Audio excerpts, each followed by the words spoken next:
Assalamualaikum warahmatullahi wabarakatuh. Waalaikumsalam warahmatullahi wabarakatuh. Selamat berjumpa kembali untuk presentasi pada mata kuliah kecerdasan artifisial ini. Perkenalkan, kami dari kelompok 1 akan mempresentasikan prinsip kerja micro learning dan deep learning. Sebelumnya, perkenalkan dulu, saya Lutfi Purwanto, NPM 10. Saya Hidayat Nur Wahid, NPM 002.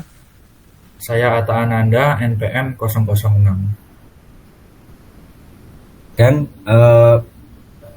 presentasi kami kali ini itu masih dalam materi yang presentasi kemarin. Next. Untuk pendahuluan akan disampaikan oleh Mas Atta.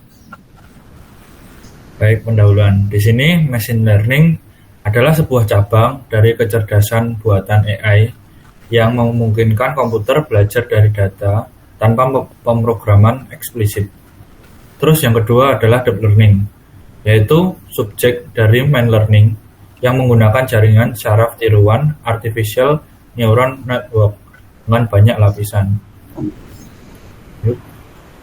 Terus setelahnya ada kategori machine learning. Yang pertama rule based learning, kedua probabilistic learning, ketiga artificial neural network atau ANN. Terus selanjutnya deep learning. Pertama adalah convolutional neural network atau CNN. Yang kedua adalah reinforcement neural network atau RNN. Selanjutnya akan disampaikan oleh Mas Dayat. Baik, untuk kategori machine learning sendiri, yang pertama ada rule based learning. Bisa dipindah slide-nya. Nah, untuk rule based learning sendiri, rule based learning sangat efektif untuk masalah sederhana karena menggunakan aturan logika yang jelas. Kita bisa membuat sistem kontrol yang harus memahami apa yang harus dilakukan. Namun kelemahannya, sistem ini kurang mampu beradaptasi ketika muncul situasi yang lebih kompleks. Sebagai contoh, bayangkan jika kita punya peraturan, jika suhu lebih dari 30 derajat Celcius, nyalakan AC. Tetapi bagaimana jika suhu rendah, namun ruangan sangat lembab?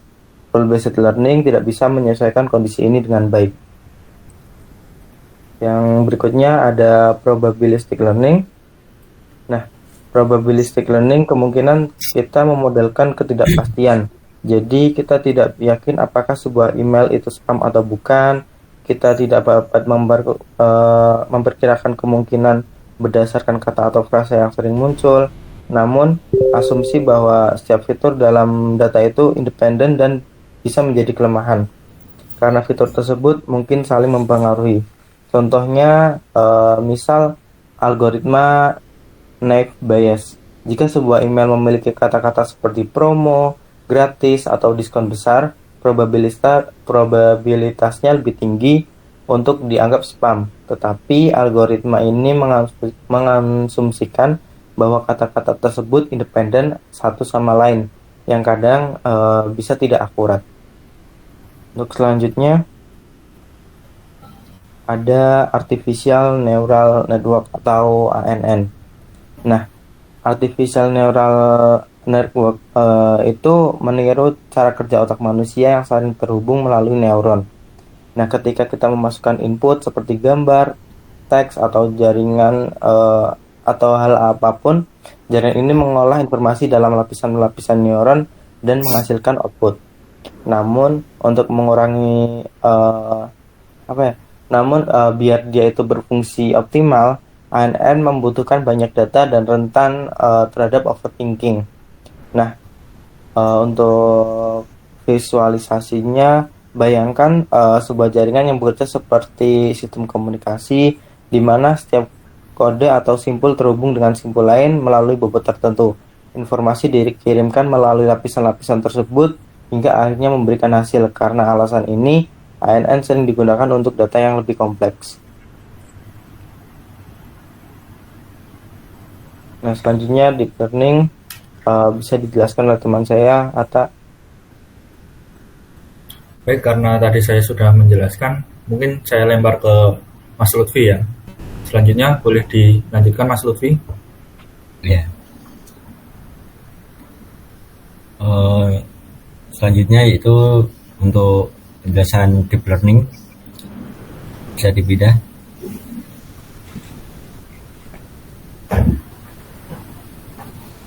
Nah, untuk convolutional network, neural network atau CNN ini khusus untuk pengolahan data gambar. Untuk pengolahan data gambar bisa dicontohkan dari gambar sebelah kiri pada video ini.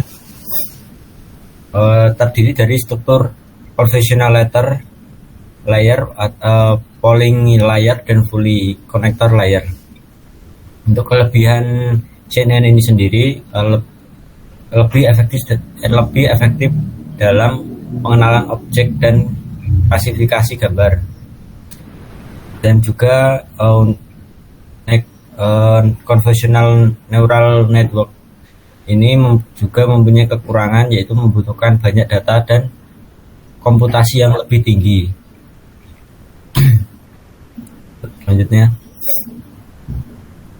Selanjutnya yaitu recurrent neural network, yaitu dirancang untuk data berurutan seperti teks dan data waktu. Memori data input sebelumnya mempengaruhi output berikutnya. Pada strukturnya bisa dilihat pada gambar sebelah kiri. Untuk kelebihannya itu lebih cocok untuk analisis teks dan deret waktu. Lalu untuk kekurangan lebih kompleks dan waktu pelatihan lebih lama karena membutuhkan proses yang lebih jangka panjang. Untuk contoh sebelumnya, untuk contoh RNN sendiri, LSTM dan GRU untuk mengatasi vanishing gradient. Bisa dilanjut.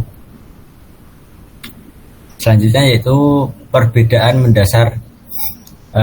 Di sini machine learning dan deep learning mempunyai perbedaan yang mendasar, yaitu untuk machine learning sendiri bekerja dengan tata terstruktur, kebutuhan data lebih sedikit, dan pemodelan lebih eksplisit.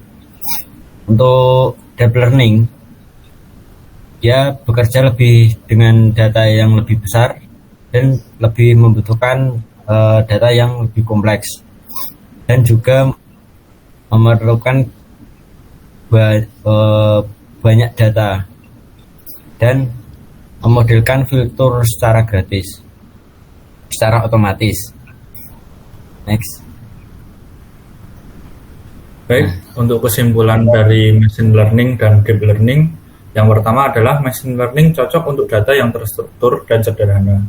Jadi untuk kecepatan yang bisa dihasilkan dari machine learning itu lebih cepat daripada deep learning. Untuk itu, untuk proses yang datanya hanya sederhana, maka itu lebih cocok menggunakan machine learning daripada deep learning.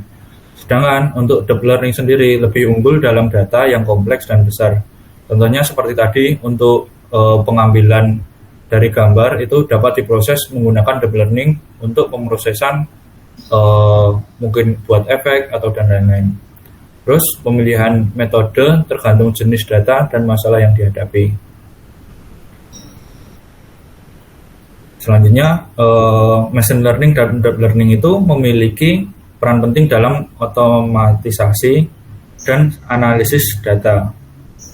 Untuk machine learning menawarkan solusi yang lebih ringan dan cepat untuk masalah yang sederhana seperti yang saya jelaskan tadi. Terus untuk deep learning lebih cocok untuk data yang besar dan kompleks yang memerlukan pemahaman lebih mendalam. Baik, mungkin sekian presentasi dari kami. Kurang lebihnya mohon maaf. Assalamualaikum warahmatullahi wabarakatuh.